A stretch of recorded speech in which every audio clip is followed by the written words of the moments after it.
గుంటూరు కారం మూవీకి ఆరంభంలో మిక్స్డ్ టాకే వచ్చిన రెస్పాన్స్ మాత్రం భారీగా లభించింది. అయితే వీక్ డేస్ లో డౌన్ అవుతోంది, వీకెండ్ లో పుంజుకుంటోంది. ఓవరాల్ గా ఫ్యామిలీ ఆడియన్స్ ఈ చిత్రానికి విపరీతంగా కనెక్ట్ అయ్యారు.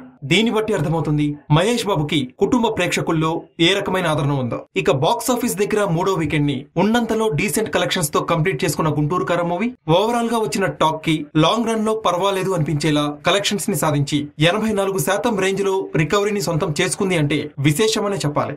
వీకెండ్స్ లో మంచి వసూలు రాబట్టిన గుంటూరు కారం మూవీ వర్కింగ్ డేస్ లోకి ఎంటర్ కాగానే వర్కింగ్ డే ఇంపాక్ట్ వల్ల డ్రాప్స్ ని గట్టిగానే సొంతం చేసుకుందని చెప్పాలి. గుంటూరు కారం మూవీ 17వ రోజు 64 లక్షల రేంజ్ లో షేర్ ని అందుకుంటే 18వ రోజు వర్కింగ్ డే వల్ల డ్రాప్ అయిన ఈ సినిమా ఆంధ్రప్రదేశ్, తెలంగాణలో కలిపి 25 లక్షల షేర్ ని మాత్రమే వసూలు చేసుకుంది. ఇక గుంటూరు కారం బ్రేక్ ఈవెన్ టార్గెట్ 133 కోట్లుగా నమోదైంది. 18 రోజుల్లో ఈ చిత్రానికి 111 కోట్ల 60 లక్షల షేర్ వచ్చింది. అంటే మరో 21 కోట్ల 40 లక్షలు రాబడితేనే ఈ సినిమా క్లీన్ హిట్ స్టేటస్ కి చేరుకుంటుంది. ఇక బాక్స్ ఆఫీస్ దగ్గర ఈ సినిమా మిగిలిన రన్ లో ఎలాంటి కలెక్షన్స్ ని సొంతం చేసుకుంటుందో వేచి చూడాలి. ఇక మరో అప్డేట్ చూసినట్టయితే గుంటూరు కారం సినిమాకి వ్యతిరేకంగా కొందరు బుక్ మై షో యాప్ లో సినిమా విడుదలైన తర్వాత దుష్ప్రచారం మొదలు పెట్టారు. అలాంటి వారిపై కఠిన చర్యలు తీసుకోవాలని ఈ చిత్ర నిర్మాతలు హైదరాబాద్ లోని సైబర్ క్రైమ్ డిపార్ట్మెంట్ కి ఫిర్యాదు చేశారు. దాంతో విచారణ చేపట్టిన సైబర్ పోలీసులు నలుగురిని అరెస్ట్ చేశారు. ప్రాథమిక విచారణ అనంతరం వారిని అదుపులోకి తీసుకుని ప్రశ్నించారు. ఇక ఇలాంటి దారుణమైన నెగిటివ్ క్యాంపెయిన్ లో కూడా గుంటూరు కారం చిత్రం